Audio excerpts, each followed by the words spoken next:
সোমবার দুপুর 2টো নাগাদ বিধানসভায় পৌঁছলেন আগামী লোকসভা নির্বাচনের হুগলির তৃণমূল কংগ্রেসের মনোনীত প্রার্থী তথা জনপ্রিয় টলিউড অভিনেত্রী রচনা বন্দ্যোপাধ্যায়।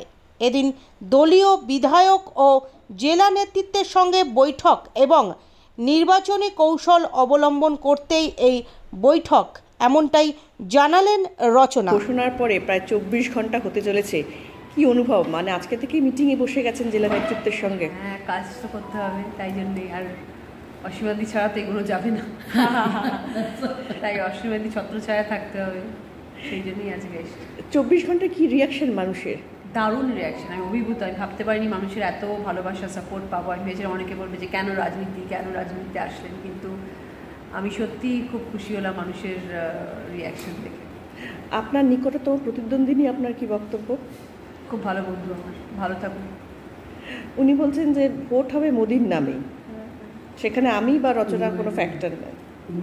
সেটা তার বিশ্বাস, সে সেই কথা বলছেন, সেটা তার পরিপ্রেক্ষিতে সে বলছেন। আমার পরিপ্রেক্ষিতে যদি আমি বলি, আমি বলবো যে মোদি ভার্সেস মমতা যদি সে বলে, আমি বলবো যে মোদির ছত্রছায়া রয়েছে লকেট চ্যাটার্জি, আর মমতা ব্যানার্জির ছত্রছায়া রয়েছে রচনা ব্যানার্জি।